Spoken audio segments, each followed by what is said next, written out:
I'm sorry, I'm ready. Okay, my name is Zahra Basha. I am a sophomore studying architecture and minoring in international studies. My name is Salma Hamami. I am a junior majoring in biology, health, and society with a minor in Middle Eastern and North African studies. My name is Maryam Haltam, and my major is in biopsychology, cognition, and neuroscience, with a minor in moral and political philosophy. What age did you put the hijab on? I put the hijab on originally in 7th grade. I was 14 years old. Right before my 13th birthday. What's the funniest experience you've had on campus because of your hijab?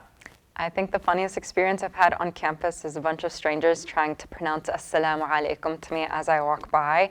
You know, A for effort, failure for pronunciation. I think my freshman year, someone in my anthropology class asked me if I have to wear it in front of male dogs too. Would you consider this university as diverse?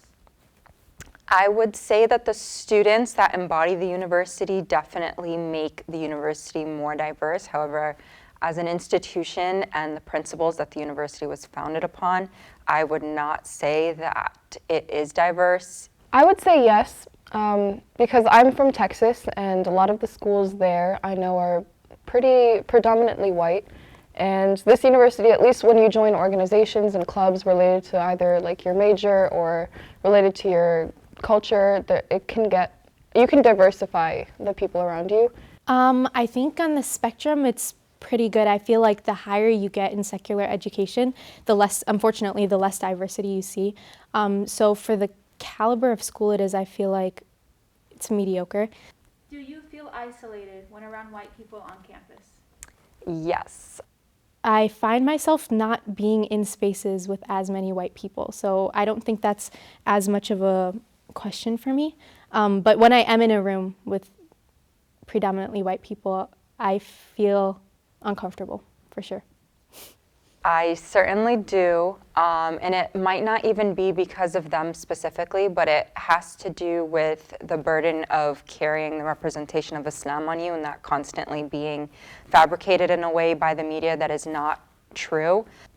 I do, and I think because I got so used to hanging out with my friend groups, which are more diverse, I realized that when I branched out a little bit more, it felt a little bit, I felt like the odd one out for sure.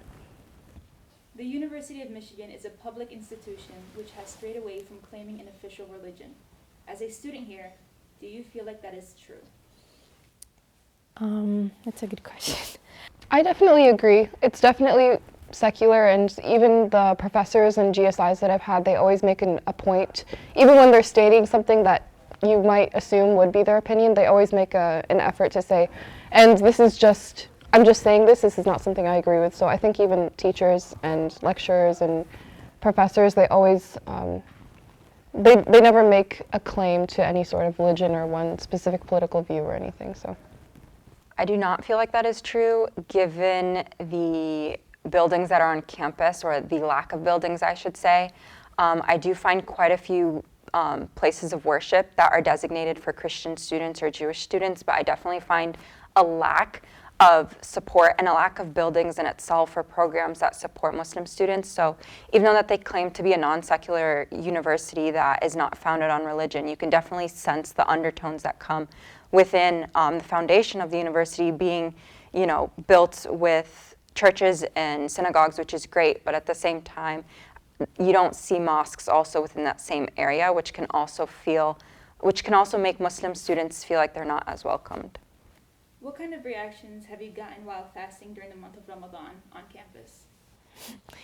So I have another funny story, actually. A girl from my class just asked me the other day, because fasting is where we don't eat from sunrise to sunset, so she asked if the reason that we break our fast at sunset is because it becomes dark and God can't see us anymore.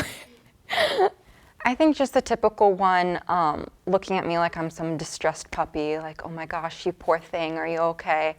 But genuinely, guys, I know all you other students aren't eating anyways, so we're okay. Do you feel like you're at a disadvantage in your classes because of your hijab? Why or why not?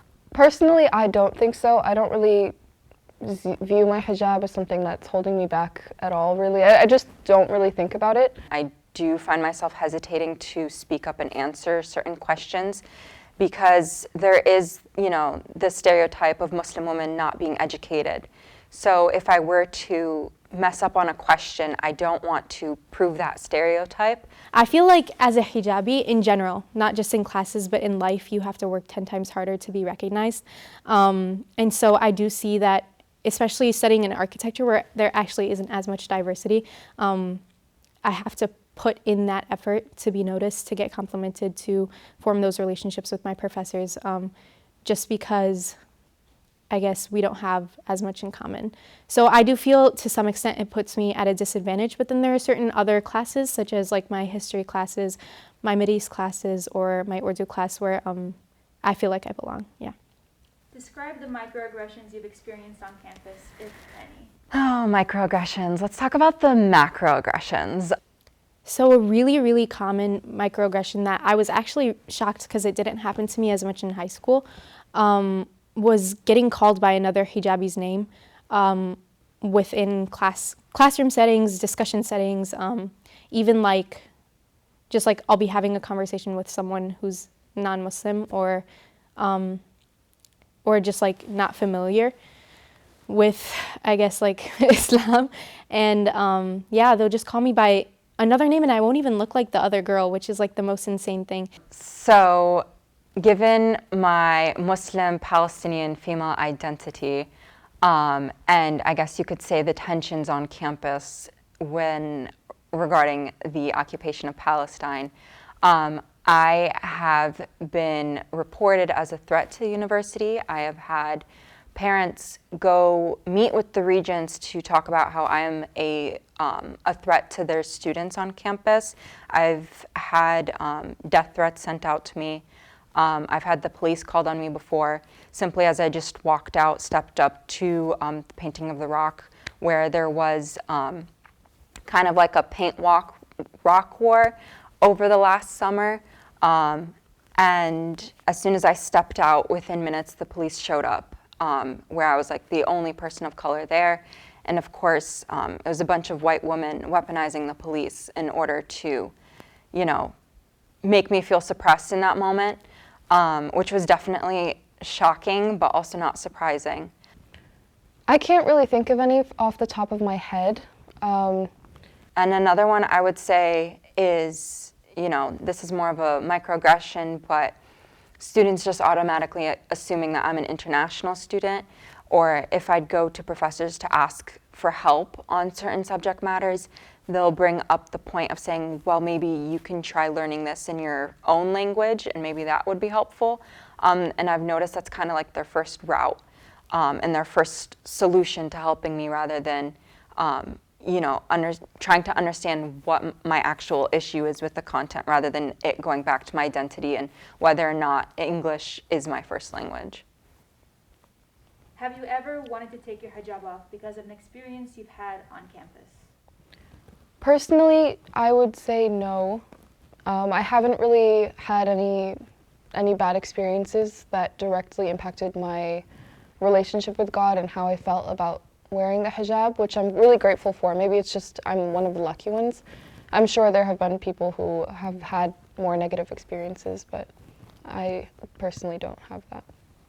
I wouldn't go as far to say that I've felt the need to take it off. Alhamdulillah, which means praise be to God, I have a pretty good relationship with my hijab at this stage of my life. It's like a personal connection. But there have definitely been moments in extracurricular activities, within classes, within institutional settings where I think, would my life be easier if I wasn't visibly Muslim or if I wasn't wearing hijab right now? And that's definitely true. Lastly, do you feel like you belong? I feel like I belong when I create the space to make myself feel like I belong. If I put myself in spaces where I surround myself with people who truly value me as a person and for who I am, where I come from, and what my beliefs are, then I definitely say I would belong. But unfortunately, I don't get to always customize who I surround myself with. And especially being in a white predominant country, I don't get the privilege to do that. So at a smaller community sense, I am grateful for being able to belong to that group. But in general, within this country or in general within this world, I do not feel like I belong because I do not have access to the same resources that everyone else does. Okay. This is so awkward. This is so official. This is crazy. I'm on TV. Yeah, you're famous. Okay.